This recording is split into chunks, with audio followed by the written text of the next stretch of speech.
दोस्तों आज हम एक्सप्लेन करने वाले हैं 2024 में आई और एक नई detective web series Shekhar Holmes को। तो हम ज्यादा देरी नहीं करेंगे, चलिए एक्सप्लेनेशन को शुरू करते हैं। सीरीज के शुरुआत में हमको लोनपुर का जंगल दिखाया जाता है और 1993 का समय। फिर हम देखते हैं इधर दो गार्ड्स रात के अपने ड्यूटी आवर्स में बैठ के क्रिकेट के समाचार रेडियो में सुन रहे होते हैं और वो दोनों बातचीत कर ही रहे होते हैं। तभी उनमें से एक आदमी को हल्का होने के लिए जाना होता है तो दूसरे को वो बोल के जंगल के एरिया में थोड़ा आगे जाता है। उसने अपने साथ एक टॉर्च भी लिया था। टॉयलेट करते टाइम वो नोटिस करता है कि उसके सामने एक लाश पड़ा हुआ है। तभी वो चीख पड़ता है। फिर हमको अगले दिन का सीन दिखाया जाता है। अगले दिन हम लोनपुर के एक कैफे को देखते हैं जहाँ पर हम देखते हैं कि एक आदमी अपना सूटकेस वगैरह लेके उसके अंदर जा रहा होता है और हम साइड के टेबल में नोटिस करते हैं दो लोग बैठ के दारू और चिकन खा रहे थे। उनमें से एक आदमी के गले में चिकन का हड्डी फंस जाता है। वो आदमी अपना गला पकड़ के बहुत कोशिश कर रहा था पर वो हड्डी बाहर नहीं आ रहा था। तभी हम देखते हैं वही आदमी को अपना सूटकेस रखते हुए उसके पेट को वो जोर से दबा लेता है और दूसरा आदमी उल्टी कर देता है और वो मानो स्टेबल हो जाता है। और उल्टी करने की वजह से जो इस कैफे का मालकिन था सेज, वो उस दूसरे आदमी पे चीख पड़ता है कि तुमने ये क्या कर दिया, सुबह सुबह इससे उल्टी करवा दी, अब ये कौन साफ करेगा। फिर वो बोलती है मैं मजाक कर रही हूँ और उस आदमी से अपना नाम पूछती है। वो आदमी बताता है मेरा नाम डॉक्टर जॉन सैनी है और मैं आपका पेन गेस्ट बनने के लिए आया हूँ और इधर कुछ योगा के सेशन भी मैं लूंगा। सेज ये सुनने के बाद बहुत ही खुश होता है। वो अपने एक कैफे के लड़के इंदू को बोल देता है कि इसको अपना घर दिखा दो। तब वो लड़का इंदू बोलता है घर के चाबी तो शेखर दादा के पास है और वो बाहर गए हैं, मुझे नहीं पता वो कहाँ पर है। तब सेज बोलती है कि उसे ढूंढ के लाओ, गेस्ट अंदर नहीं जा पा रहा, वो तो कब से रेंट भी अच्छे से नहीं दे रहा। तभी डॉक्टर सैनी भी बोलता है कि मैं थोड़ा उसके साथ बाहर चला जाऊं,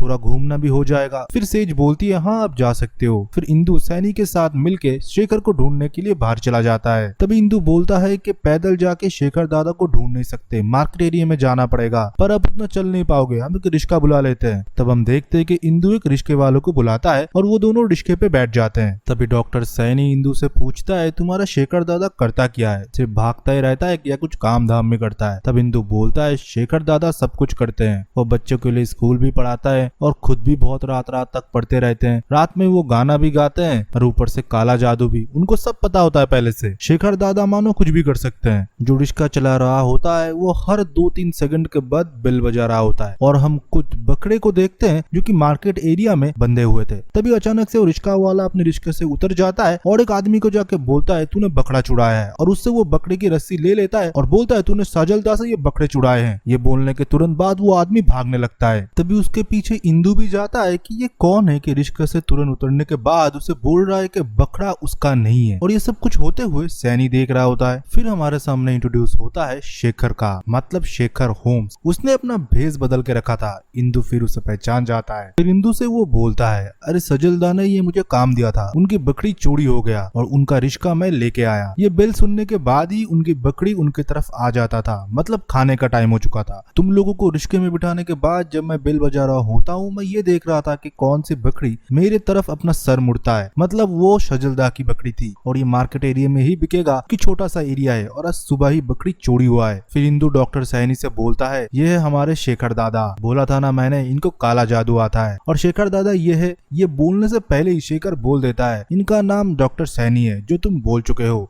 और ये हमारे नए पेन गेस्ट है क्योंकि ये सीधा कैफे से आ रहे हैं। कैफे से आ रहे हैं क्योंकि ये तुम्हारे साथ आए हैं तो कैफे से ही आ रहा होगा। और ये बहुत अच्छे डॉक्टर भी है क्योंकि आज सुबह जिनकी जान उसने बचाया उसने उल्टी कर दिया। डॉक्टर साहब ने उल्टी को डॉच करने की पूरी कोशिश किया पर छोटा मोटा दाग उनके कपड़ों में लग गया और दारू के साथ चिकन खा रहा था जीवन, जो कि वो सुबह सुबह ही करता है। और बाकी की आगे की स्टोरी तो मैंने पहले ही बता दिया। और हाँ ये आर्मी में भी थे क्योंकि इनके गले के कट्स देखो, पेट झूल चुका है। आर्मी में डॉक्टर थे, पहले रिटायरमेंट हो गए। अर्ली रिटायरमेंट तो उन्होंने ले लिया पर अभी भी उनके स्वभाव नहीं गए। अभी भी आर्मी के एक सैनिक की तरह वो खड़े रहते हैं और ऊपर से एक स्वभाव जो आर्मी में अक्सर देखा जाता है कि बूट पॉलिश, वो अभी भी ये करते हैं। और इसी के साथ एक इंट्रोडक्शन में आप समझ चुके होंगे कि शेखर होम्स क्या चीज है और इसके साथ डॉक्टर सैनी भी समझ चुका है कि किसके साथ वो रूम शेयर करने वाला है। फिर वो दोनों घर पहुंचते हैं। घर पहुंचने के बाद सेज उनका वेलकम करती और बोलती है शेखर इससे अच्छे से बिहेव करना क्योंकि तुम्हारे पिछले जो पेन गेस्ट है वो छोड़ के चले गए थे, तुम तो अकेले रेंट नहीं भर पाते। ये आए है इधर योगा थोड़ा मेडिटेशन करने और जगह को एक्सप्लोर करने करने के लिए, थोड़ा रिलैक्स फील करने, इनको भी भगा मत देना। शेखर तब बोलता है ये बहुत ही सीरियस एलिगेशन है, मैं किसी को भगाता नहीं, वो अपने आप छोड़ के चले जाते हैं। फिर ये दोनों थोड़ा बातचीत करते हैं और हमको रात में दिखाया जाता है। यहाँ पर हम शेखर को देखते हैं जो कि एक म्यूजिकल इंस्ट्रूमेंट बजा रहा होता है और इधर डॉक्टर सैनी सो नहीं पा रहे। फिर अगले दिन सुबह हम देखते हैं कि शेखर सोफे पे सोया हुआ है और डॉक्टर सैनी चाय पी रहे थे। तभी शेखर बोल देता है दरवाजे पे आवाज सुन के कि इंस्पेक्टर लाहा आ चुके हैं, जरूर कुछ न कुछ बड़ा केस लेके, नहीं तो इतना सुबह वो कभी नहीं आते। और वही होता भी है, इंस्पेक्टर लाहा आ चुके थे शेखर से मदद मांगने के लिए। वो बोलते हैं कि ये मेरे लाइफ का सबसे बड़ा केस है, क्योंकि ये मर्डर केस है। लोनपुर जैसे विलेज में कभी ऐसा केसेस होते ही नहीं शेखर, तुम्हें प्लीज हमारी मदद करनी पड़ेगी। शेखर ये सुनकर बहुत ही खुश हो जाता है क्योंकि पुलिस डिपार्टमेंट खुद से उससे मदद मांग रहा है। वो बोलता है ठीक है चलो, और डॉक्टर साहब आप भी चलो। पर सैनी मना कर देता है कि मुझे तो योगा क्लास के लिए जाना है। तभी शेखर इंस्पेक्टर से बोलता है ये एक डॉक्टर है, अगर उस जगह जाते हैं तो अगर कोई मेडिकल वाला केसेस हुआ तो ये अच्छे समझ सकते हैं। तो इंस्पेक्टर इन्हें भी इंसिस्ट करते हैं कि आप भी हमारे साथ चलो। फिर वो लोग क्राइम सीन पे पहुंचते हैं। पहुंचने के बाद शेखर बोलता है ये तो पॉइजनिंग वाला केस है, क्योंकि जो मरा पड़ा हुआ है उसके मुंह से झाग निकला हुआ है, व्हाइट व्हाइट आप देख सकते हो। और आपने तो बोला था सिर्फ मर्डर केस है, ये तो थोड़ा अलग केस है, देखो इसके बॉडी पे यू वाले निशान बने हुए हैं। फिर शेखर पेड़ के पीछे से एक वॉलेट भी बरामद करता है। ये बोलता है कि इसके अंदर कुछ नहीं मिलेगा, पर ये बैंक में कैशियर था, क्योंकि इसके हाथ के एक निचले हिस्से को देख लो जो कि पैसे गिनते गिनते थोड़ा मोटा हो गया और थोड़ा छिल चुका है, और हाथ में एक स्टैंप का कलर भी लगा हुआ है, मतलब वो स्टैंपिंग भी करता है, पता लगाओ। फिर डॉक्टर सैनी को बुलाता है और ये बोलता है कैसी पॉइजनिंग है, बता सकते हो? डॉक्टर सैनी बोलता है कि साइनाइड हो सकता है, पोटाशियम साइनाइड। तब शेखर बोलता है इस जंगल में पोटाशियम साइनाइड कहाँ से आएगा? तभी डॉक्टर सैनी बोलता है हो सकता है कोई जड़ी बूटी, कोई बार्बाटोस, ऐसा कुछ। शेखर बोलता है हो सकता है। तभी पुलिस वाला बोलता है कि ये रिस्ट्रिक्टेड एरिया है, कल कोई आए इधर मार के छोड़ जाए ऐसा पॉसिबल नहीं है, सिर्फ इमरजेंसी व्हीकल से इधर से चल सकते हैं। इंस्पेक्टर तब बोलता है हो सकता है यू शब्द का कोई मीनिंग हो, हम पता लगाते हैं कि इस आदमी का यू शख्स के किसी के साथ कोई अफेयर या जान पहचान है या नहीं है। फिर हम देखते हैं शेखर अपने घर में बच्चों को ट्रेनिंग भी देता है डिटेक्टिव बनने का, मतलब वो छोटे मोटे सामान को गायब कर देता है और चद्दर डाल देता है और बोलता है कि आप लोगों ने क्या ऑब्जर्वेशन किया है। तभी उधर पुलिस इंस्पेक्टर आता है और बोलता है शेखर तुमने सही बोला है, ये कैशियर ही है बैंक में, और इसके साथ यू नाम के बहुत सारे लड़कियों के नाम भी जुड़े हुए हैं जो कि इसके कलीग थे। मे बी अफेयर किया होगा इसलिए मार दिया है, या इसने खुद सुसाइड कर लिया, ऐसा नॉर्मल सा केस है यार, ओपन एंड शट केस, इसमें ज्यादा जाते नहीं है शेखर। शेखर तब बोलता है ये कोई सुसाइड नहीं,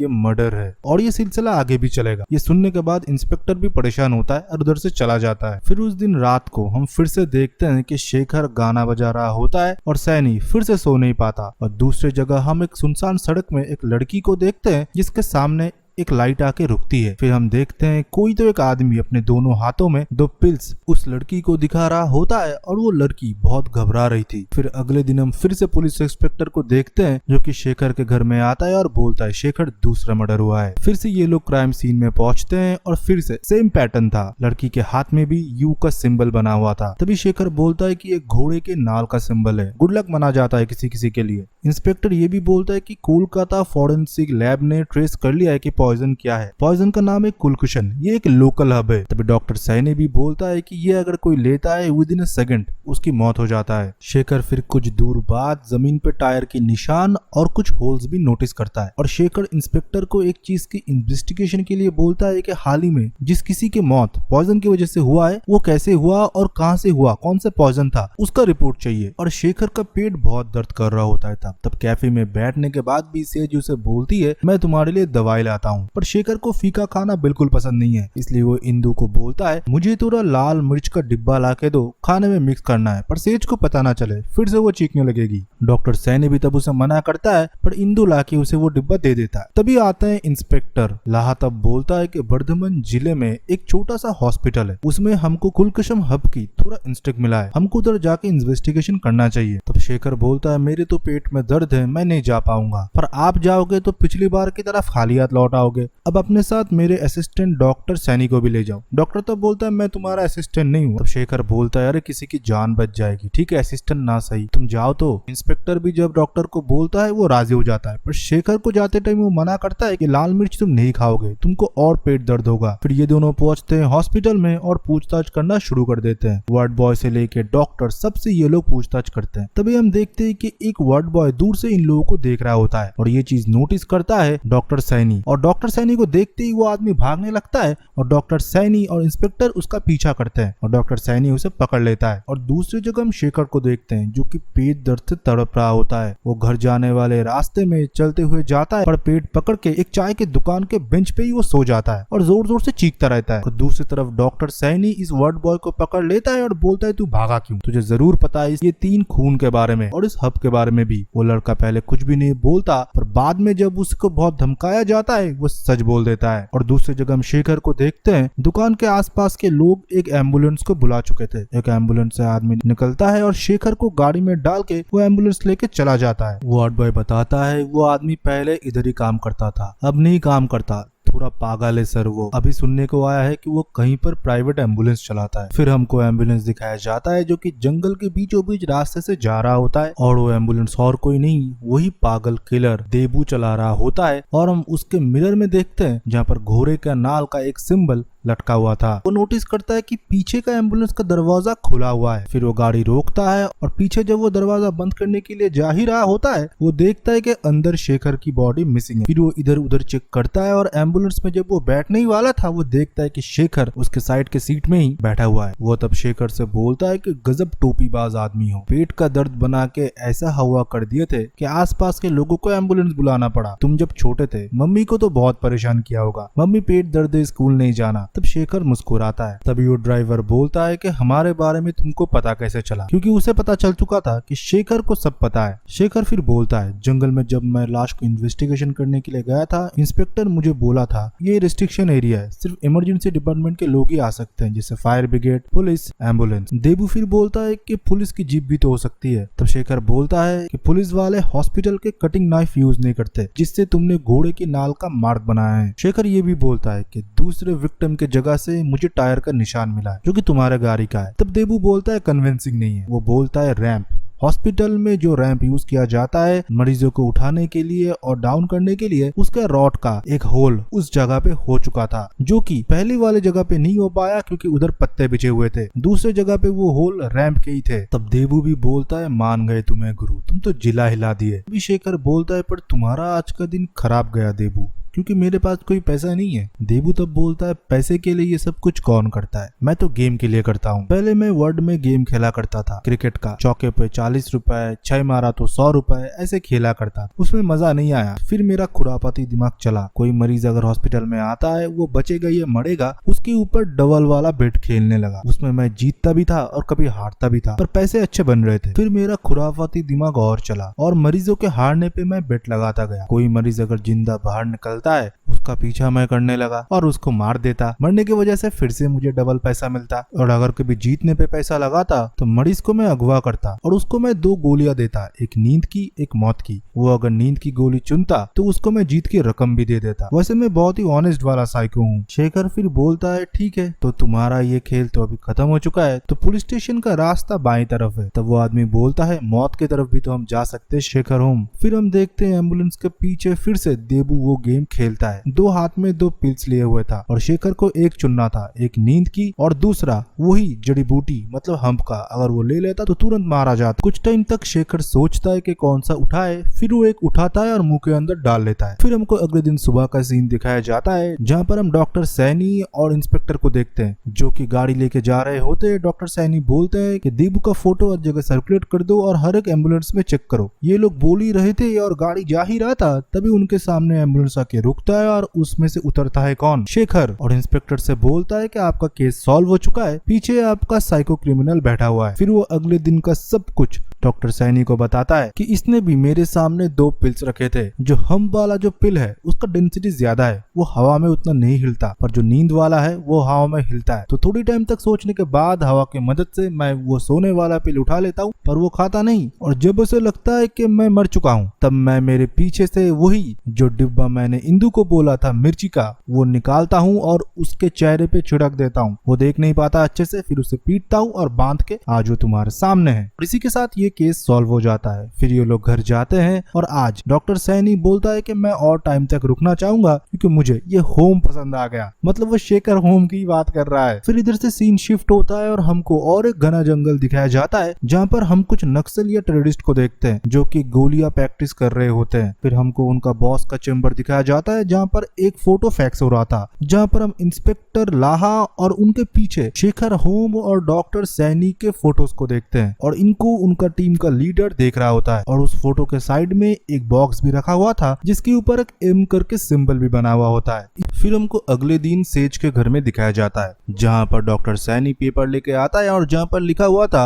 कि लाहा ने ये केस सॉल्व कर लिया और पूरा क्रेडिट तो वही ले गया, पर शेखर केस तो हमने सॉल्व किया था। शेखर तब बोलता है मुझे कोई फेम वगैरह नहीं चाहिए, मुझे बस केस सॉल्व करना है। लाहा मुझे केस ला के देता है, मैं केस सॉल्व करता हूँ, आगे क्या होता है ना होता है उससे मुझे कोई मतलब नहीं है। तब सेज बोलते हैं ऐसे तो तुम रेंट नहीं भर पाओगे। तब डॉक्टर सैनी भी बोलते हैं हम एक डिटेक्टिव एजेंसी क्यों नहीं खोलते जहाँ पर से पैसे लेके हम केस सॉल्व करेंगे और पैसे की डिपार्टमेंट मेरा होगा। शेखर पहले तो नहीं मानता, तभी सेज अपना वुमेन कार्ड खेलती है। वो बोलती है मैं तो बूढ़ी भी हो रही हूँ, मेरी न कोई लड़का है न कोई है, कौन मुझे देखेगा अगर तुम टाइम से रेंट नहीं देते मुझे। फिर शेखर सेज के बात को मान लेता है और एजेंसी खोलने के लिए राजी हो जाता है। फिर एक के बाद एक इंटरव्यू आते जाते हैं और डॉक्टर सैनी 10 रुपए 5 रुपए करके उनसे लिए जा रहे थे और छोटे छोटे केस थे। कुत्ता किसी का खो गया, किसी का अफेयर हुआ है, इवन कि पुलिस इंस्पेक्टर लाहा भी अगर आता है कोई केस लेके उन्हें भी पैसा देना पड़ रहा है। फिर उस दिन रात को हम शेखर को देखते हैं जो कि इंस्ट्रूमेंट बजा रहा होता है। तभी हम देखते हैं सेज के कैफे पे जहाँ पर दोनों लोग बात कर रहे होते हैं, चैटर्जी और गोस्वामी। वो बात कर रहे थे दास के बारे में कि दास अगर होता तो महफिल और जम जाता। फिर गोस्वामी बोलता है देख रहा होगा किसी की शादी, उसका तो हो नहीं रहा। फिर चैटर्जी बोलता है अगर उसका हो गया होता ना तो हमारी तरह हालत हो जाता उदास। इधर से हमको पता चलता है कि दास की शादी नहीं हो रही। फिर अगले दिन सुबह हम देखते हैं दास हाजिर है शेखर होम्स के घर में। वो फिर आता है और शेखर बाबू को अपनी कहानी सुनाता है क्योंकि उसके पास भी एक प्रॉब्लम था। वो बोलता है मैं रोज की तरह मेरे दुकान में था, पेपर पढ़ रहा था, उधर मुझे एक विज्ञापन मिला। आप लोगों को तो पता होगा मेरी शादी नहीं हो रही। उस विज्ञापन में लड़की के पापा के 4 शर्तें थे, अगर वो मैं मान लेता हूँ तो मैं शादी कर सकता हूँ और सारे गुण मुझसे मिल रहे थे। लड़के की उम्र 40 के ऊपर होना चाहिए, लड़के का लास्ट नेम का शुरुआत डी से होना चाहिए, लड़का बंगाली होना चाहिए और खुद का बिजनेस होना चाहिए, जो कि चारों गुण मेरे अंदर है। मैं उस दिए गए नंबर पे कॉल करता हूँ और लड़की के पापा से मिलने के लिए जाता हूँ। वो मुझे एक शर्त देते हैं क्योंकि उनके लड़की फॉरेस्ट डिपार्टमेंट में काम करती है तो इसलिए मुझे फॉरेस्ट में 30 दिन तक रुकना पड़ेगा, वो भी बिना किसी सहारे। सब कुछ मुझे बंद करना पड़ेगा और इधर ही रहना खाना सब कुछ मुझे इधर ही करना पड़ेगा। पहले के कुछ दिन तो वो मुझसे मिलने के लिए आते थे, 2 दिन बीत गए, 4 दिन बीत गए, मुझे बहुत प्रॉब्लम होता था, फिर भी मैं कैसे भी करके उधर रह रहा था, एक टेंट लगा के शिकार करके। मेरे मन में सिर्फ एक ही होप था कि लड़की से मेरी शादी हो जाए और उनकी लड़की बहुत सुंदर थी। और शेखर दादा इस शर्त के अंदर भी एक शर्त था, मैं एक दिन भी शहर नहीं जा सकता। अगर मैं एक दिन भी ये सब कुछ रोक दिया तो मुझे फिर से शुरुआत करना पड़ेगा। कुछ दिनों तक वो मिलने नहीं आए, मुझे फिर शक हुआ। धीरे धीरे दिन बीतते गए, वो हफ्ते में तब्दील हो गया। आज 20 नंबर वाला दिन है, मैं आज आपके पास आया हूँ। ना मुझे ससुर जी दिखे। जब मैंने फॉरेस्ट डिपार्टमेंट में पता किया ऐसी कोई लड़की ही नहीं है, मैं तो बिना शादी की ही मर जाऊंगा शेखर दादा। तभी डॉक्टर सैनी बोलता है आपका केस सॉल्व कर दिया जाएगा, 50 रुपए डालो। वो फिर बोलता है मेरा दुकान तो कब से बंद है, मेरे पास इतने पैसे नहीं है। शेखर बोलता है ठीक है, पैसे नहीं है क्या हुआ, तुम्हारी शादी हम कराएंगे। शेखर फिर उस जगह जाता है जहाँ पर दास बाबू रह रहे होते हैं। उधर उन्हें कुछ भी नहीं मिलता, लड़की की एक फोटो मिलती है जो कि और कोई नहीं मिस वर्ल्ड सुष्मिता सेन की होती है। फिर सेज के कैफे में ये दोनों ये सब कुछ डिस्कस कर ही रहे थे, तभी उधर इंस्पेक्टर लाहा भी होता है। दास के बारे में सुनकर वो बोलता है तुम अभी लुच्चे लफंगों के केस भी उठाने लगे। वो एक नंबर का लड़की बाज है, कोई भी लड़की उसने गांव में छोड़ा नहीं है, सबको उसने प्रपोजल के लिए ऑफर कर दिया। कोई कोई लड़की तो मेरे पास कंप्लेन लेके भी आया, मैंने उसको अच्छे से हरका दिया कि ये सब करोगे तो सीधा लॉकअप में जाओगे। और आखिर में तो हमारी उर्मिला जो मेडिसिन शॉप में बैठती है वो आई थी मेरे पास दास के कंप्लेन को लेके। फिर शेखर बोलता है कि आखिरी से ही शुरुआत करेंगे। फिर उर्मिला के पास वो जाता है, फिर उर्मिला उसे देख कर भागने लगती है। जब उसे पूछा जाता है वो बोलता है कि सेज मुझे बोल बोल के थक चुकी है कि मैं तुमसे शादी कर लूं, पर तुम में मुझे कोई इंटरेस्ट नहीं है। तभी शेखर बोलता है ना मुझे तुम्हारे ऊपर है। दास के बारे में तुम क्या जानते हो, ना आप जानते हो, एक नंबर का लड़की बाज है। मुझे तो कितनी बार उसने बोला शादी कर लो, दहेज देंगे खुद।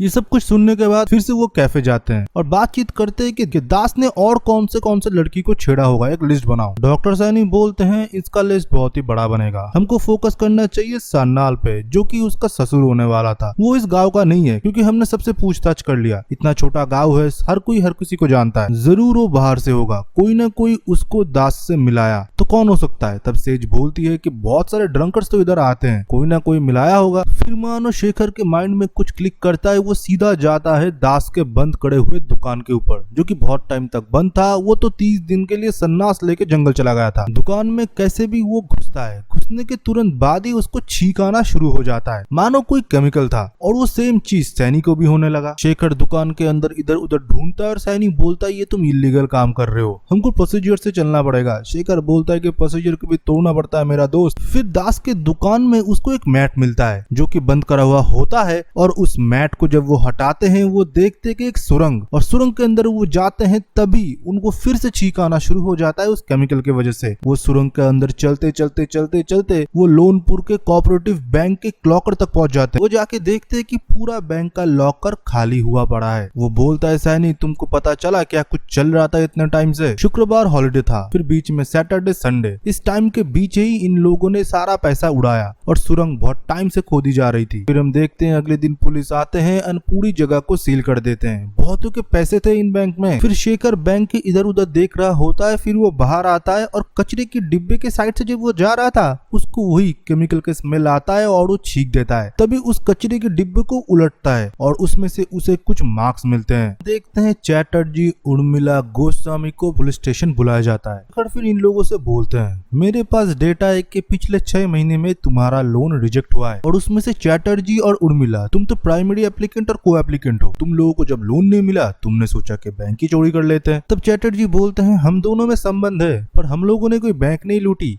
हमको इसके बारे में कुछ भी नहीं पता कि दास के दुकान से एक सुरंग जाता है। तब शेखर बोलता है पर उर्मिला को तो पता है, क्योंकि आज से 30 दिन पहले उर्मिला ने लाइब्रेरी शहर के पूरे ब्लूप्रिंट वाले बुक को उठाया था और उसका सिग्नेचर भी उधर है। पर वो सिग्नेचर देखने के बाद उर्मिला बोलती है इसके बारे में मुझे कुछ भी नहीं पता और मैंने तो ये लिया भी नहीं था। फिर शेखर बोलते हैं ये तुम जेल में जाके बोलना लोगों के तुमने इतने पैसे चुराए हैं, 28,77,952 रुपए। फिर इन दोनों में झगड़ा लग जाता है कि उर्मिला तुमने इतने पैसे चुरा लिए। फिर वो लोग गोस्वामी जी को वार्निंग दे के छोड़ते हैं और ये बोलते हैं कभी भी आपको बुलाया जा सकता है। फिर हम देखते हैं गोस्वामी उधर से अपना स्कूटर लेके सीधा जाता है शर्नल के घर पे। शर्नल इसका मामा होता है और उसके ऊपर जाके वो चीख पड़ता है कि तुमने तो बोला था 20 लाख रुपए है सिर्फ, और वो तो बता रहा है 28 लाख रुपए। 8 लाख रुपए किधर है, तुमने कहाँ पर झोल किया है? तब उसका मामा पैसों की पेटी लेकर उसके सामने रखता है और बोलता है तू ही गिन ले। तभी हम देखते हैं इंस्पेक्टर लाहा और डॉक्टर सैनी उधर आ जाते हैं और इन लोगों को रंगे हाथे पकड़ते हैं। फिर बैठता है बैठा। फिर शेखर बोलता है मुझे पहले से ही पता था कि वो सिग्नेचर उर्मिला की नहीं है, उसको तुमने बहुत खूबी से कॉपी किया है। वो तुम्हारी दुकान पे काम करती है इसलिए तुमको उसका सिग्नेचर पता है। उस दिन जब मैं तुम्हारी दुकान पे गया था उर्मिला का पता पूछने के लिए, तुम अपने लिए एक मेडिसिन ले रहे थे जो कि गंदगी के आसपास कोई अगर होता है वो बीमार पड़ जाता, वो बहुत ज्यादा खांसता है। वो मेडिसिन तुम ले रहे थे तुम्हारे मामा के लिए, देखो वो अभी भी खांस रहे हैं। इसलिए मुझे जो मार्क्स मिले थे उनमें एक लेयर एक रुमाल का भी था, वो तुम्हारा मामा का ही है। इसी के साथ शेखर इस केस को भी सॉल्व कर देता है। फिर से हमको वही आतंकवादी लोग दिखाए जाते हैं जो कि एम संगठन से हैं। वो लोग फिर से शेखर के ऊपर नजर रखे हुए थे। शेखर के हर एक जगह की मूवमेंट उनके पास होता है। फिर हम देखते हैं शेखर और डॉक्टर सैनी को जो कि घूमने के लिए बिहार आए थे।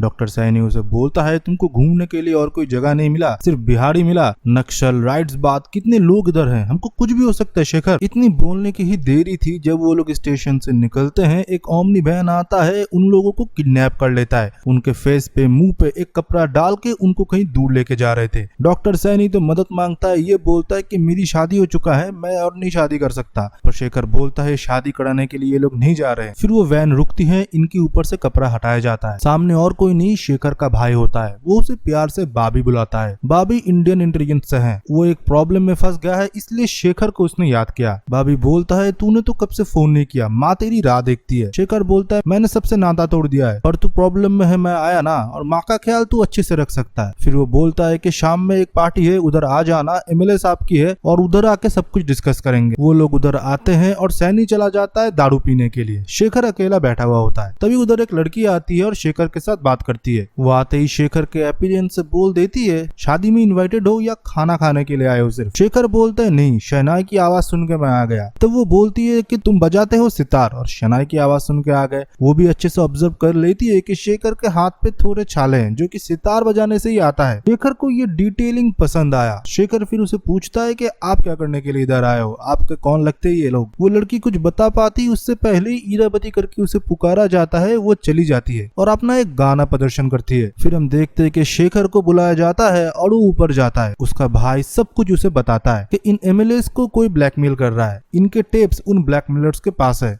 करके सब कुछ दिखाया जाता है। कोई किसी के साथ फिजिकल हो रहा था तो कोई दंगा करवाने के लिए पैसे ले रहा था, कोई फिरौती मांग रहा था। ऐसे बहुत सारे वीडियो कैसेट्स थे। अब इनको ढूंढना है और उस ब्लैकमेलर को भी। शेखर ये सब कुछ देख रहा होता है और नीचे इरावती गाना गा रही होती है। वो आवाज ऊपर तक आ रहा था पर उस गाने में मानो शेखर कुछ ढूंढ पाता है और भागते हुए नीचे आता है। उतने ही टाइम में इरावती को हम देखते हैं जो कि गाड़ी लेके चली गई थी। मतलब उसको कुछ न कुछ पता है। ये शेखर को भी पता चल गया था। फिर अगले दिन शेखर चोरी छुपके उसके घर का पता लगाता है और उसके घर के अंदर चला जाता है डॉक्टर सैनी के साथ। घर के अंदर जाके वो लोग कैसेट ढूंढना शुरू कर देते हैं। उनको कैसेट तो मिलते हैं सिर्फ इरावती के गाने के। तब शेखर बोलता है अब इरावती खुद बताएगी। फिर हम देखते हैं कि इरावती घर के अंदर आती है और बोलती है आप लोग चाय लेंगे। डॉक्टर सैनी तो बहुत ही शर्मिंदा था पर शेखर नहीं। इरावती से मिलने के बाद वो बोलता है उस कैसेट्स के बारे में तुमको जरूर कुछ न कुछ पता है, क्योंकि उस कैसेट के अंदर भी मैंने एक महक महसूस किया है जो कि तुम में से आता है, जो कि मानो एक रेगिस्तान की रेत का होता है। और आपके गाने में भी मुझे वही बगावत सुनने को मिला है। आपको शिक्षा मिला है गुरुकुल से, आप राजस्थान में पढ़ती थी ना, उधर आपको और क्या क्या सिखाया जाता है? गाने के सुर को सीखना और एमएलएस को ब्लैकमेल करना, ये भी सिखाया जाता है क्या? इरावती कुछ एग्जैक्ट आंसर नहीं देती। वो चुपचाप रहती है और अपने टेलीफोन को एक बार देखती है और ये बात शेखर नोटिस कर लेता है। वो फिर डॉक्टर सैनी से बोलता है हमको जितना पता करना था हमने पता कर लिया, ठीक है चलो इरावती को और भी काम हो सकते हैं। बाहर निकलने के बाद डॉक्टर सैनी बोलता है कि अगर हमको पता है कि कौन ये सब कुछ कर रहा है तो उन एमएलएस को इसको सौंप देते हैं ना। तब शेखर बोलता है बाद में ये मुकर गई तो इसके पास पैसा अथवा सब कुछ है, ऐसे ही इसे कोई हाथ नहीं लगा सकता। फिर हम देखते हैं ये लोग जब एमएलए साहब के घर में आते हैं तब बाबी बोलती है कि ऑलरेडी रैंसम कॉल आ चुका है, सब एमएलए से 100 तोले सोने मांगे गए हैं। ये एमएलए पैसे सोने इकट्ठे करके जब एक लोकेशन पे पहुंचते हैं तब शेखर बोलते हैं कि वो लोग नहीं आएंगे, उनको बस देखना था कि तुम लोग अपना सोना पैसा कहाँ पर रखते हो, वो लोग उधर छापा मारेंगे। फिर हम देखते हैं जब ये सब कुछ हो जाता है तब शेखर बोलता है कि हमको 2 लोकेशन पे जाना पड़ेगा। उस रिपोर्टर के घर में जहाँ पर इन लोगों ने सर्वेलेंस लगा के रखा है, उनको लगता है कि उसके घर में कुछ न कुछ जरूर मिलेगा। दूसरा कोठी पे जहाँ पर एमएलए साहब उस लड़की के साथ दुष्कर्म कर रहे थे। कोठी पे जाने के बाद शेखर एक लड़की के साथ अंदर जाता है पर कुछ करता नहीं। वो लड़की से पता करता है कि इस लड़की को कहीं पर देखा है। वो लड़की बोलती है कि एमएलए साहब के लड़के लोगों को हम बोल बोल के थक चुके कि हम लोगों को कुछ भी नहीं पता, पर ये ठहरे हमारे शेखर होम्स। ये नर्वसनेस से ही पता लगा लेता है कि कोई तो सामने झूठ बोल रहा है, जैसा आज इसने इस लड़के की पकड़ ली। फिर वो लड़की जब देखती है कि उसका झूठ पकड़ी गई वो सब कुछ बता देती है। फिर जब शेखर उधर से लौट रहा होता है तभी हम देखते हैं कि शेखर के ऊपर कोई नजर रखे हुए था। वो और कोई नहीं कुछ विधवा औरतें थे जो कि फावड़ा कैंची चाकू वगैरह लेके शेखर के सामने आ जाता है और उसे किडनैप कर लेता है। फिर कुछ टाइम बाद उधर इरावती आती है। फिर देखते ही देखते डॉक्टर सैनी भी आ जाता है। फिर शेखर बोलता है अगर मुझे तुमको पकड़वाना होता तभी मैं तुम्हारे घर में पुलिस लेके आ जाता, तुमको जो चाहिए एविडेंस वो तुम्हें अभी तक नहीं मिला, पर मुझे बहुत कुछ पता चल गया। जब ये लड़की लोग मुझे गांव में लेके आ रहे थे, ये गांव लग रहा था एक घोस्ट विलेज, जगह जगह बुलेट के निशान थे, मतलब इधर गोलियां चले। खोरीदाव के लोगों ने जब एमएलए के खिलाफ प्रोटेस्ट किया, प्रोटेस्ट वायलेंट हो गया। वायलेंट होने की वजह से एमएलए को खुद की गद्दी बचाना पड़ा। तब तो वो बहुत पोलाइट थे। बाद में वो लोग गांव में आए कुछ लोगों को लेके एंड पूरे गांव में गोलियां चलाए। जब ये लोग गोलियां चला रहे थे तो गाँव के मर्द आ गए थे। सारे मर्द ऑलमोस्ट गाँव के खत्म हो चुके हैं। जिस दिन ये सब कुछ हो रहा था तुम्हारा एक दोस्त न्यूज रिपोर्टर इधर होता है और इन सारी चीजों की फोटो वो खींच लेता है। तभी डॉक्टर सैनी बोलते हैं कि मैं जब उधर पूछताछ करने लगा था मुझे पता चला वो घर पंकज की है जिसने ये सब कुछ फोटो लिया था। एमएलए को जब पता चला था उसके ऊपर दबाव बनाया, तब उसने उस फोटो को देने में मना कर दिया और एमएलए के खिलाफ चला गया। और वो नेगेटिव्स उसने कहीं पर तो छुपा के रखे हैं, इसलिए ये लोग उनके घर के ऊपर नजर रखे हैं। घर की तलाशी भी किया था इन लोगों ने, पर उन लोगों को कुछ भी नहीं मिला। और एमएलए लोग जब करते हैं दबाव से काम नहीं बना तो पंकज को मरवा दिया। और पंकज तुम्हारा दोस्त था, तुम्हारे साथ ही यूनिवर्सिटी में पढ़ता था, तुम्हारे घर में इरावती, मैंने उसके साथ फोटो देखा था। इरावती बोलती है एक बार हमको नेगेटिव मिल जाए तो हम उसको कानून के हवाले कर देंगे, इन लोगों को जरूर सजा मिले, इसके लिए तो हमको एविडेंस ढूंढना पड़ेगा। तब शेखर बोलता है जरूर उसके घर में ही कुछ ना कुछ होगा, उन लोगों ने अच्छे से ढूंढा नहीं। ये पत्रकार लोग बहुत इंटेलिजेंट होते हैं, पर घर के बाहर तो एमएलए लोगों की पहरा थे। फिर पीछे के रास्ते से इरावती इन लोगों को घर के अंदर लेके जाते हैं और शेखर उनसे पूछता है कि अम्मा आपको आपके बेटे के बारे में क्या पता था, मरने से पहले आपको कुछ उसने बताया था? उसके अम्मा बोलती है नहीं, केस के बारे में तो मुझे कुछ भी नहीं बताया, सिर्फ बोला कि मुझे कुछ हो जाता है तो चुटकी को यूपीएससी के लिए पढ़ाना, मेरे पास बहुत सारे बुक है उससे ही उसको पढ़ने के लिए बोलना। फिर शेखर के दिमाग में कुछ ट्रिगर करता है, वो उसके बहन से बोलता है कि तुम अपने भाई के कौन कौन से बुक पढ़ते हो, और वो सारी बुक को लाके देते हैं शेखर को। शेखर को उसी बुक के अंदर वही नेगेटिव मिलते हैं जो कि एमएलएस के खिलाफ थे। फिर वो लोग कैसे भी करके उधर से जब निकलते हैं, एमएलएस के लोग और एमएलए उन लोगों को फॉलो करता है। फॉलो करते वो वही गांव के साइड से अपना गाड़ी को लेते हैं जहाँ पर वो विधवा लोग रह रहे थे। फिर विधवा लोगों ने एमएलएस की गाड़ी को रोक लिया और उन्होंने ही उन लोगों का फैसला किया। इसी के साथ शेखर का ये केस भी सॉल्व होता है। इरावती शेखर को सिया करने के लिए स्टेशन में आई थी और बोलती है कि मेरे पास अगर कोई केस होगा तो मैं सीधा तुम्हारे पास ही आऊंगी। फिर हमको शेखर का भाई बाबी दिखाया जाता है जो कि प्रोजेक्ट एम का एक बॉक्स बहुत कॉन्फिडेंशियली बाहर निकालता है। फिर हम देखते हैं कुछ टाइम बीत जाते हैं शेखर और डॉक्टर सैनी को सेज के उधर रहते हुए। फिर हम देखते हैं उधर इरावती को जो कि एक केस लेके आई थी शेखर के लिए, और शेखर भी मानो इस लड़की की तरफ थोड़ा अट्रैक्टेड था। वो कुछ भी ना पूछ के वो केस को ले लेता है। फिर ये लोग चलते हैं और एक गांव की तरफ। इरावती का एक दोस्त जो कि बहुत मुसीबत में है, उनके गांव में स्कंदकाटा का प्रकोप आ चुका है, लोग मर रहे हैं और आज मौत तो उनके घर में हुई है, उसके सगे चाचा की। गांव में जाते टाइम शेखर नोटिस करता है स्कंदकाटा देवी की मूर्ति जिसके सर नहीं होते, और जगह जगह मानो एक डार्क एनवायरनमेंट था। देखने से लग रहा था इस गाँव में किसी का अभिशाप लगा है। फिर ये लोग पहुंचते हैं किसी के क्रियाक्रम में जो कि हेमंत के चाचा का होता है। हेमंत इरावती की दोस्त होता है। वो बोलता है कि मेरे चाचा का अकाल मृत्यु हो गया, और हम देखते हैं उधर कुछ रिचुअल करते हुए एक औरत को जिसका नाम काकोली होता है,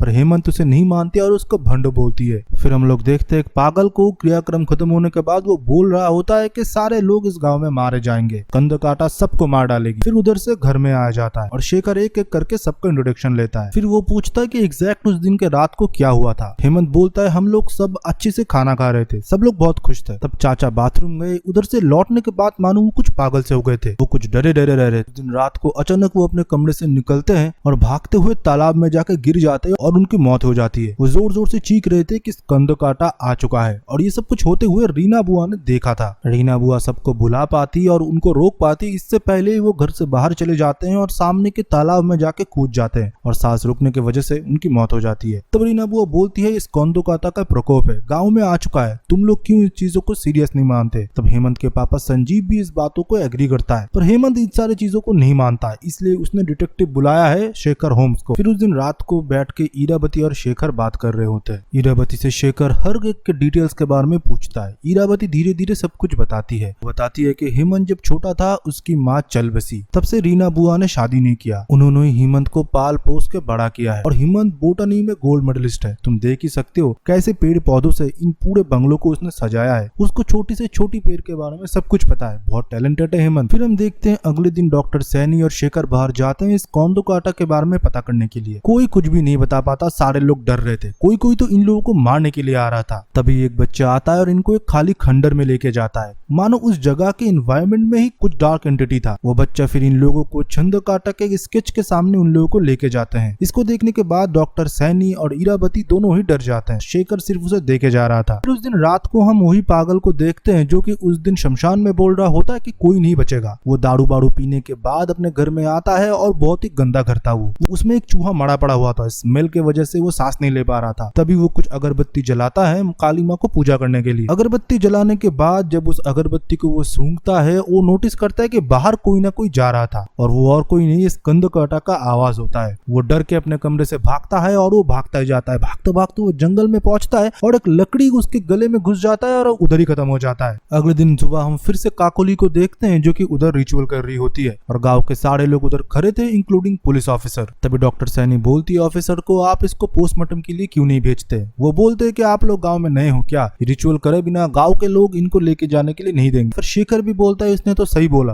आपको पोस्टमार्टम करने के लिए लेके जाना चाहिए। तभी पुलिस ऑफिसर उल्टा उनको ही जेल में डालने की धमकी देता है। तभी शेखर बताता है तुम्हारी डीआईजी का नाम क्या है, कॉल करो उसे, मुझे वो अच्छे तरीके से जानते हैं। फिर पुलिस इंस्पेक्टर भी कुछ नहीं कर पाता, वो बोलता है कि इस छोटी छोटी बातों के लिए डीआईजी सर क्यों, मैं ही इसको लेके जाता हूँ पोस्टमार्टम करवाने के लिए। वो बंदूक ऊपर फायरिंग करता है और इन सारी चीजों के अंदर से उस बॉडी को लेके वो लोग चले जाते हैं। फिर उनके पीछे गांव वाले पड़ जाते हैं। पुलिस तो चला जाता है और इन लोगों को बचा लेता है हेमंत। घर के अंदर जाने के बाद इन लोगों को बहुत भला बुरा बोला जाता है कि संस्कृति नियम के साथ खेलने के लिए। रात को हम देखते हैं कि डॉक्टर सैनी का नींद टूटता है। वो नोटिस करता है कि शेखर घर के अंदर नहीं है। शेखर गया था उसी बेवड़े के घर में, वो सब कुछ करने के लिए जो कि मरने से पहले उसने किया था। वो घर के अंदर जाते ही उसको एक स्मेल मिलता है जो कि मरा हुआ चूहा का होता है। स्मेल को अवॉइड करने के लिए वो अगरबत्ती जलाता है। वो नोटिस करता है कोई तो उसे देख रहा होता है। फिर शेखर को धीमी आवाज भी उसका नाम सुनाई देता है जो कि कोंडोकाटा पुकार रही होती है। शेखर बहुत ही घबरा जाता है और भागते हुए वो उस कमरे से निकलता है मानो उसने भी भूत देख लिया है। वो भी भागता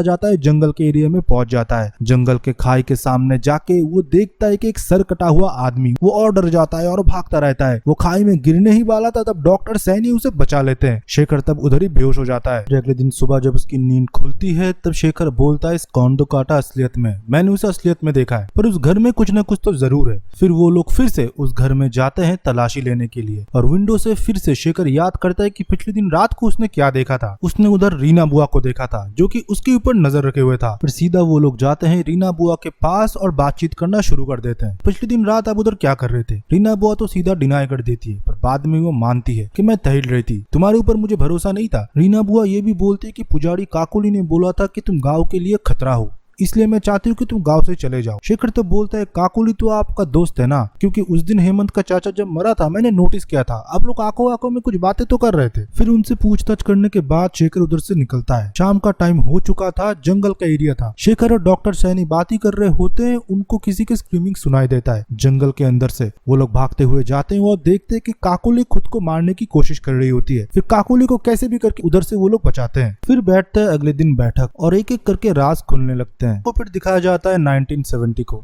जहाँ पर हम फिरदौस को देखते हैं जो कि इधर के माली का एक बेटा होता है। रीना बुआ का दिल उसके ऊपर आ जाता है पर भाइयों को ये पसंद नहीं था। संजीव फिर इन दोनों को अलग कर देते हैं और रीना को समझा देते हैं, पर रीना ने अपने दिल को मार लिया था और समझ लिया था। फिर कहानी में एंट्री होती है हेमंत के माँ का, जिनके साथ संजीव के एक एब्यूसिव मैरिज था। संजीव उन्हें मारा करता था। फिरदौस को ये थोड़ा थोड़ा पता था। संजीव की वाइफ और फिरदौस मानो एक दोस्त की तरह थे, पर ये दोस्ती कभी प्यार में बदल गया इन दोनों को ही पता नहीं चला और इन दोनों को एक साथ रीना बुआ ने देख लिया। फिरदौस के ऊपर फिर उनको गुस्सा आता है और ये सारी बात वो अपने भाइयों को बता देते हैं। जब सब कुछ पता चल गया था तब फिरदौस और उनकी वाइफ उधर से भाग जाते हैं। फिर वो लोग फिर से वापस आते हैं कुछ टाइम बाद, क्योंकि फैमिली होता है। उसकी वाइफ आई थी वापस हेमंत के लिए, पर रीना बुआ ने आपको समझाया बाद में कि 2 साल हो चुके हैं, चीज को भूल जाओ, आप अपने पत्नी को भूल जाओ, वो दोनों खुशी खुशी रह रहे हैं। पर आप भूले नहीं संजीव जी। फिर उसको आपने उसके घर से उठवा लिया और उसको मार डाला। फिर एंट्री होता है काकोली की, जो कि तभी नई ज्योतिषी बनी थी। उसको आपने बोला कि कोंडोकाटा को वापस लाओ और सारा खेल रचो। फिर उसने भी ढोंग रचा और गांव में फैला दिया कि कोंडोकाटा वापस आ चुकी है,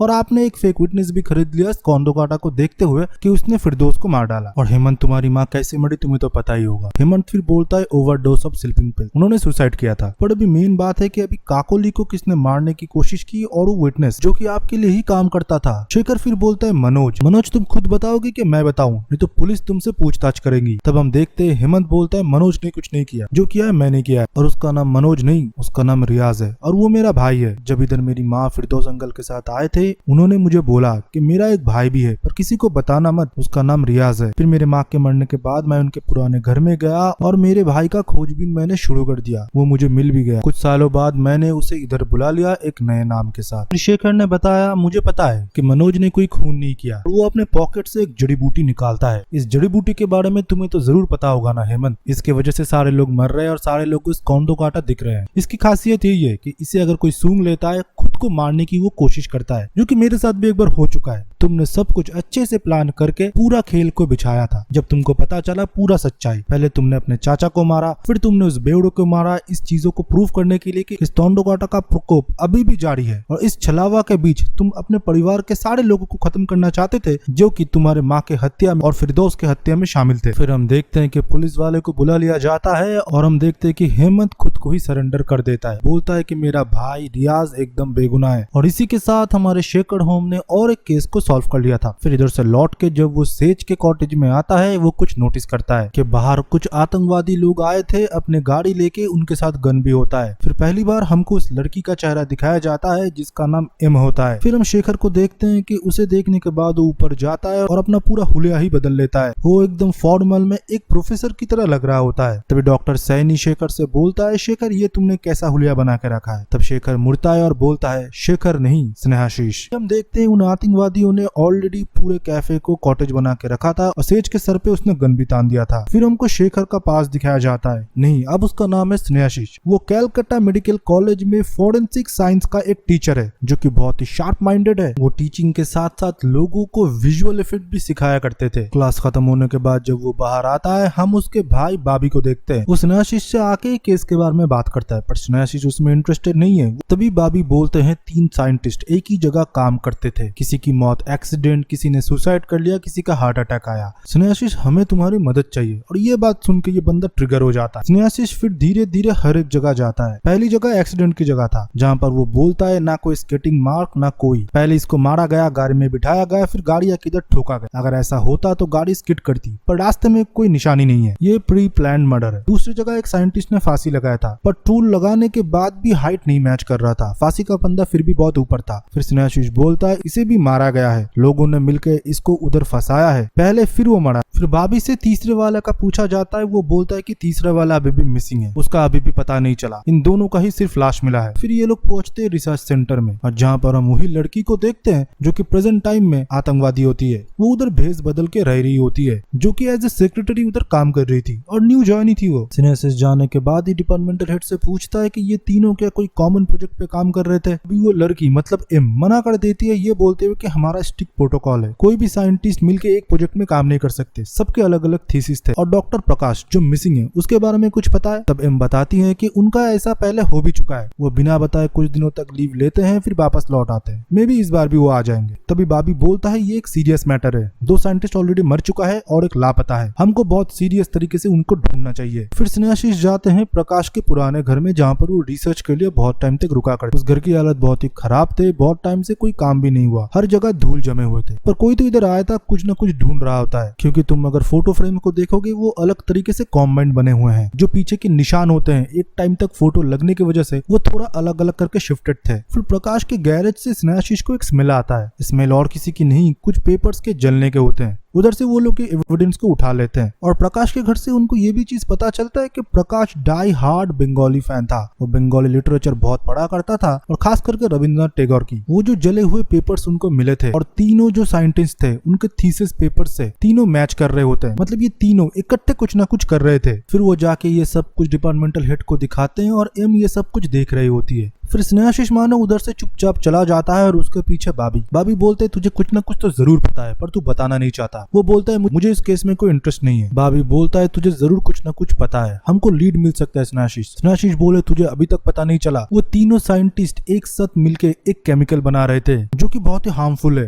अगर हवा में मिल गया बहुत लोगों की जान जा सकता है। और पांडे का तो ये पास्ट रिकॉर्ड भी है, जिसके वजह से उसको दूसरे कॉलेज से निकाले भी गया था, क्योंकि वो एक अनऑथोराइज एक्सपेरिमेंट कर रहा था इस केमिकल के ऊपर। पर मुझे इन सारी चीजों में पढ़ना नहीं है, मैंने बता दिया वो लोग कैसे मरे हैं, उन तीनों चीजों पे वो लोग काम कर रहे थे। अब तुम्हारा काम है उनको ढूंढना, मेरा काम नहीं है, मैं क्लास में जा रहा हूँ। फिर बाबी बोलता है तुझे ये नहीं जानना कि इन सबके पीछे कौन है। स्नेहाशीष फिर मुड़ता है। फिर बाबी बताता है इन सब के पीछे एक इंटरनेशनल अनऑथराइज गन सप्लायर का हाथ है, जिसका नाम है एम। वो अपना एक संगठन चलाता है। फिर हमको एम का बेस कैंप दिखाया जाता है, जहाँ पर लोग तैयार होते हैं लोगों को मारने के लिए, दंगा फसाद करने के लिए। वो टेररिस्ट है। अलग अलग देशों में सरकार बनने और गिरने में इन लोगों का बहुत हाथ होता है। ये एमिनेशन से लेकर दंगे फसाद सब कुछ कराते हैं। अभी कुछ टाइम बाद हमको एक इंटेल मिला है कि एम अपना एक केमिकल वायरस को ऑक्शन कर रहा है, अलग अलग कंट्री से बिडिंग भी आ रहा है। और ये सब कुछ चल रहा था हमारे नाकों के नीचे। हमारे ही डिपार्टमेंट में 3 साइंटिस्ट उसके ऊपर ही काम कर रहे थे। ये सब कुछ सुनने के बाद स्नेहाशीष अपना क्लास लेने के लिए चला जाता है। फिर हम देखते क्लास में बातचीत करते हुए उसको उसी सेक्रेटरी के बारे में याद आता है, जो कि इन थीसिस के बारे में सब कुछ जानता था। वही फर्स्ट सब कुछ के आंसर दे रही होती है। और जब मैंने उसको छोटा छोटा जले हुए पेपर्स दिखाया, वो थोड़ा मानो नर्वस हो चुकी थी। और बाबी ने जो टेररिस्ट की फोटो मुझे दिखाया, उनमें से एक आदमी ने थोड़ा बड़ा वाला शू पहना था, जैसे उस सेक्रेटरी ने एक बड़ा हील पहना था। फिर हम देखते हैं उधर से स्नेहाशीष भागता है और पहुंचता है रिसर्च सेंटर। उधर से एम निकल ही रही होती है, और उसके गाड़ी में तुरंत स्नेहाशीष बैठ जाता है। और गाड़ी में बैठने के बाद इधर उधर के बातें करने के बाद वो पूछता है कि एम अब तुम कैसे हो, वेपन का डील हो चुका है? वो बोलती है कि मुझे कुछ समझ में नहीं आ रहा है, तुम किस चीज के बारे में बात कर रहे हो? तुम्हारे पास अभी तक वो वेपन लगा नहीं है, क्योंकि प्रकाश और वेपन लेके भाग चुका है। तुम लोग अभी प्रकाश को ढूंढ रहे हो और वो गायब है। जब एम को पता लग जाती है कि उसे सब कुछ पता चल चुका है, वो गन निकालता है और स्नेहाशीष को शूट करने की कोशिश करती है। पर स्नेहाशीष कैसे भी गोली को डॉच कर लेता है और गाड़ी का दरवाजा खोल के सड़क पे कूद जाता है। एम तो भाग चुके हैं, उनके पास कोई सबूत नहीं, सिर्फ सिर्फ प्रकाश को ढूंढने के अलावा। तब स्नेहाशीष बोलता है तुम अपना इंटेल को ऑन करो, देखो कि वो कहीं पर देश छोड़ के तो नहीं जाने वाला, कहीं कोई डील तो नहीं होने वाला। फिर कुछ टाइम बाद पता चलता है कि चाइना बॉर्डर में एक डील होने वाला है 50 लाख सेफ्टी मनी और पूरे फैमिली को देश से निकालने के लिए। फिर उसका सप्लायर बन के बाबी और उसके लोग और जाते हैं स्नेहाशीष, जो कि अपना भेष बदल के रखा था। वो जाते ही उस एग्जैक्ट लोकेशन पे प्रकाश से मिलते हैं और पैसा देने के बदले वो पूछता है कि हम लोग इंटेलिजेंस डिपार्टमेंट से हैं, तुमको कुछ भी नहीं होगा, तुम बता दो वो वायरस कहाँ पर है। इतने देर में उधर एम के लोग पहुंच जाते हैं और एम बता देती है कि प्रकाश को हमको जिंदा पकड़ना है, क्योंकि उसके पास ही वायरस के कोऑर्डिनेट्स है और वायरस कहाँ पर रखा हुआ है। प्रकाश कुछ भी नहीं बोल पाता, स्नेहाशीष के साथ वो भागता रहता है। वो सिर्फ यही बोलता है मैं उसको ना बताऊं तो ही अच्छा है, वो किसी के हाथ में ना आए तो ही अच्छा है, अगर कोऑर्डिनेट गलत हुए तो वायरस अपने आप ही नष्ट हो जाएंगे। मैंने उसको इस जगह छुपाया है कि 100 साल तक भी वो रहा तो उसको कुछ भी नहीं होगा। इतना जान लो कि वो कोलकाता में सेफ है टेगोर के घर में, यही बोलता है वो। और बोलता है मुझे मेरे पापों की सजा मिलना चाहिए, क्यों मैंने इस वायरस को बनाया इन लोगों के बातों में आके और कुछ पैसों के लिए। तभी हम देखते हैं कि एम के एक लोग प्रकाश को देख लेता है और उसे गोली मार देते हैं। फिर एम भी गुस्से में आ जाती है और अपने लोगों की वो शूट कर देता है। उतने दिन में बाबी और उसकी टीम आ चुके थे, एम को उधर से भागना पड़ता है और प्रकाश तब मर चुका था, किसी के हाथ में भी वो वायरस नहीं आया। स्नेहाशीष फिर बाबी से बोलता है कि तुम्हारे डिपार्टमेंट में ही मोल है, हम लोग इधर आएंगे, एम को कैसे पता, किसी ने तो खबर लीक किया, मेरे लिए इधर रहना और सेफ नहीं है, मैं अंडरग्राउंड हो रहा हूँ। फिर हम देखते हैं कि वो अंडरग्राउंड होके लोनपुर चला जाता है और अपना वेशभूषा पूरा बदल लेता है और पेइंग गेस्ट बन के सेज के कैफे में आता है उसके घर में किराए लेने के लिए। और सेज तब पढ़ रही होती है शर्लक होम्स की किताब और अपना नाम तब वो स्नेहाशीष नहीं शेखर होम बताता है। ऐसे ही पड़ा स्नेहाशीष का नाम शेखर होम्स। डॉक्टर सैनी मानो ये सब कुछ सुन के शॉक था, ऐसा ट्रेजिक हिस्ट्री उसने भी एक्सपेक्ट नहीं किया था। वो बोलता है तुम मुझे पार्टनर मानते हो पर अपने पार्टनर से इतनी बड़ी राज तुमने छुपा के रखा। फिर इन दोनों को जाना पड़ता है एम के सामने। एम इनको गन पॉइंट में रखती है और बोलती है इन सबको मैं मार दूंगा, मैं 2 साल से तुम्हारे ऊपर नजर रखाया हूँ, तुमको ढूंढने मुझे टाइम तो लगा पर अब मुझे चाहिए वो वायरस, तुम कैसे भी करके मुझे लेके दोगे नहीं तो इन सबको मारूंगा। तब स्नेहाशीष बोलता है वो वायरस समय के साथ नष्ट हो जाए वही बेटर है, क्योंकि अगर तुम चारों को मारते हो हम चारों ही मरेंगे, पर वो वायरस अगर तुम लोगों के हाथ में लग गए तुम तो देश को ही बेच डालोगे, लोगों को मारोगे, कितने हजार लाखों लोग मरेंगे, इससे अच्छा चारों को ही मार दो। तब स्नेहाशीष को डॉक्टर सैनी बोलते हैं तुम ठंडे दिमाग से सोचो,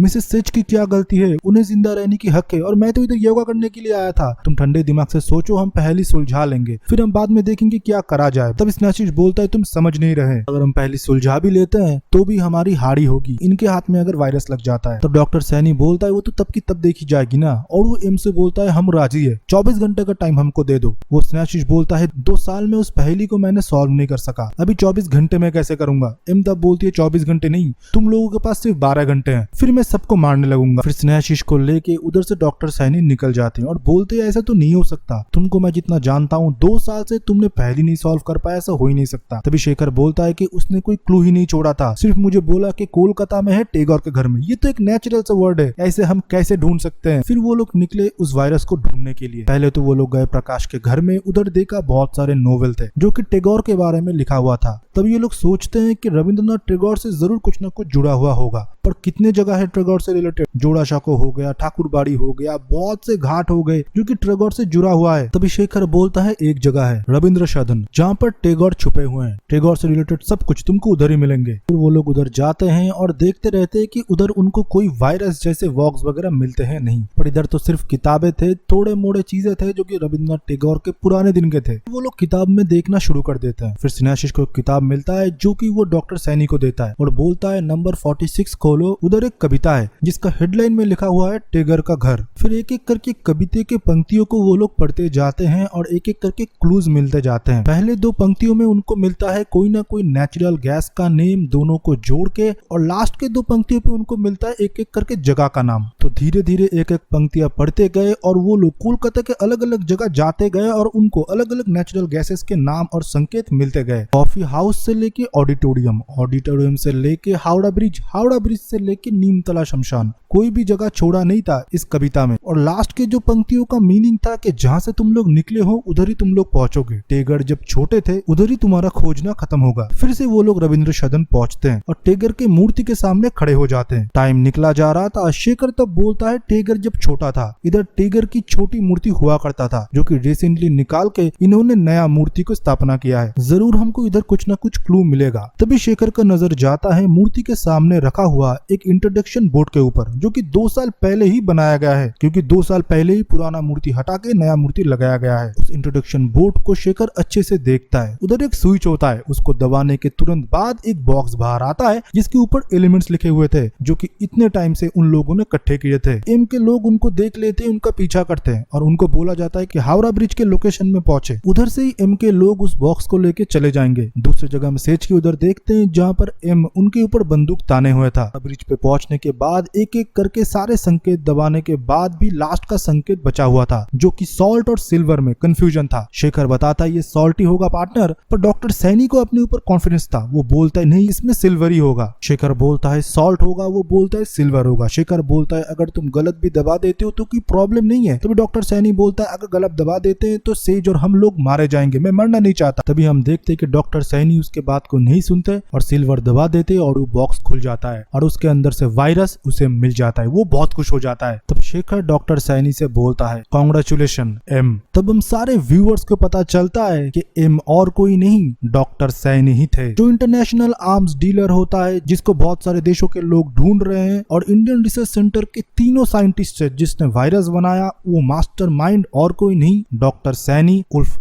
एम का होता है। फिर धीरे धीरे एक एक करके पर्दाफाश होता है। एम को सब कुछ पता होता है जब स्नेहाशीष उधर से भाग जाता है क्योंकि डिपार्टमेंट पे एक मोल था, ये स्नेहाशीष को पता लग गया। उसने अपना भाई बाबी से ये सब कुछ बताया और बाबी के टीम के लोग ये खबर देते थे एम को। एम के लोग फिर 2 सालों से उसे फॉलो कर रहे थे। एम बोलता है तुम्हारा गर्दन अभी भी मेरे हाथ में है, डॉक्टर सेज और लोनपुर के बाकी लोग मेरे ही कब्जे में हैं। तब शेखर बोलता है एकदम ये नहीं है, ये तुम गलत बोल रहे हो क्योंकि अब तक बाबी उधर पहुंच चुका होगा अपने टीम को लेके। फिर हम देखते हैं बाबी के लोग उधर पहुंचते हैं और उनके सारे टीम मेंबर के ऊपर हमला कर देते हैं और उनको नीचे गिरा देते हैं। शेखर तब बोलता है कब से बास मार रहा है और वो वायरस लेके जमीन पे फेंक देता है। इमानो तो बौखला चुका था, उसने बोला तुमने ये क्या कर दिया। वो बोलता है यार ये करेले का जूस है, तब से बास मार रहा था। तुझे क्या लगता है 2 साल से मैं बैठा हुआ हूँ वो केस को सॉल्व करने के लिए, वो तो कब का सॉल्व हो चुका है और वायरस जहाँ पर सेफ है वहाँ पर पहुंच भी चुका है। और तेरे जो 2 लोग थे अभी भी हमको फॉलो कर रहे थे, वो दोनों भी अभी गिर गए। पीछे से इंटेलिजेंस के 2 लोग उन्हें शूट कर देता है। अभी चले जेल में, बहुत दिनों तक बहुत देशों के सरकार को तुमने घुमाया। जब सब कुछ उसके हाथ से जा रहा होता है वो नदी में कूदने की कोशिश करता है पर उसे शेखर पकड़ लेता है, पर शेखर को ही वो पानी के अंदर खींच लेता है। दोनों पानी के अंदर चले जाते हैं और दोनों की लाश ही पुलिस को नहीं मिला, दोनों को ही माना जाता है कि ये मर चुके हैं। फिर कुछ दिनों बाद हम देखते हैं कि शेखर के फोटो के ऊपर माला था जहाँ पर हम बाबी और इरावती को देखते हैं। वो शेखर को लेके बात कर रहे होते हैं। फिर बाबी इरावती को बोलता है मैंने उसे बहुत बार बोला था कि तू स्विमिंग सीख ले, बाद में काम में आएगा, पर वो हमेशा बोलता गया कि मुझे पानी से डर लगता है। अगर उसे स्विमिंग आता मैं ये मान लेता मेरा भाई मरा नहीं है, पर इतने हाइट से कूद के बिना स्विमिंग जाने वो बचा नहीं है। हम देखते हैं इरावती उधर से निकलती है और अपने गाड़ी का दरवाजा वो खोलती है। तभी मानो गाड़ी की सीट में रखा हुआ उसे एक बॉक्स मिलता है जो कि शेखर को उसने गिफ्ट किया था। फिर वो बॉक्स जब वो खोलती है वो स्मेल आती है जो कि शेखर के शरीर से आता है और कुछ नोट भी बना हुआ था। तभी इरावती को पता चल जाती है कि शेखर अभी तक मरा नहीं है, वो जिंदा है। फिर हमको बाबी को दिखाया जाता है जो कि एक सीक्रेट कमरे में जाता है और उधर से बॉक्स निकालता है एम बना हुआ। उसके अंदर ही वायरस है जो केस 2 साल पहले ही शेखर ने सॉल्व कर लिया था। मतलब वायरस अभी काबिल हाथों में है। अगर शेखर जिंदा है तो एम भी शायद जिंदा ही होगा। इसी मिस्ट्री सस्पेंस के साथ इसके सारे एपिसोड का एक्सप्लेनेशन खत्म होता है। अगर इस सीरीज को बहुत ज्यादा प्यार मिलता है हो सकता है मेकर्स फिर इसका सीजन 2 लेके आए। आई होप आपको पूरे सीरीज का एक्सप्लेनेशन पसंद आया होगा। अगर पसंद आते है तो वीडियो को लाइक करे, कमेंट सेक्शन में अपना ओपिनियन दे। हम लोग दिन रात मेहनत करते हैं आपको क्वालिटी कंटेंट प्रोवाइड करने के लिए। तो चलिए हम फिर मिलेंगे और एक बेहतरीन एक्सप्लेनेशन वीडियो के साथ। तब तक के लिए bye bye and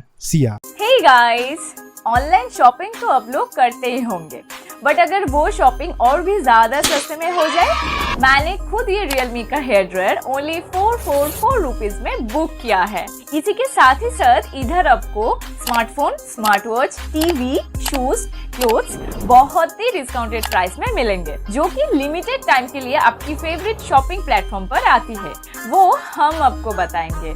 so join करने के लिए प्ले स्टोर से टेलीग्राम ऐप को डाउनलोड कीजिए। रजिस्टर करने के बाद सर्च करें सेव पैसा, देन ये रहा ग्रुप। अब आप ज्वाइन हो जाइए और ग्रुप में जरूर एक्टिव रहिए लिमिटेड डील्स को ग्रैब करने के लिए। ये डिस्क्रिप्शन के लिंक से भी आप डायरेक्ट ज्वाइन कर सकते हैं।